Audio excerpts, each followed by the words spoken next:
Guys, tanglad. Tapos yung dahon ng lagundi. Ay, lagundi. Oo nga, lagundi. Lagundi yan, dahon. Tapos ito yung sambong. Kumuha ko ng sambong. Tapos ito yung tawa-tawa. Yan, hugasan ko lang siya. Ito yung tawa-tawa, oh. Yan. Kasi di ba nag-uulan ngayon, dito para makasigurado ba.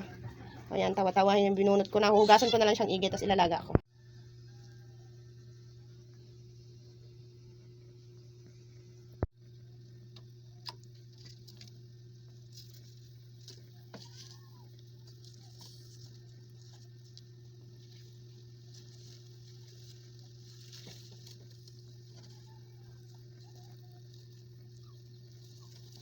Yan, ilalaga nyo lang yan siya, guys. Tapos, yan na muna ang gagawin yung pinakatubig ng may sakit. O, diba? Sa mga trangkaso, bosipon, yung maganda din po yan. Yan po ang gamot namin. Hindi na po kami bumibili ng gamot.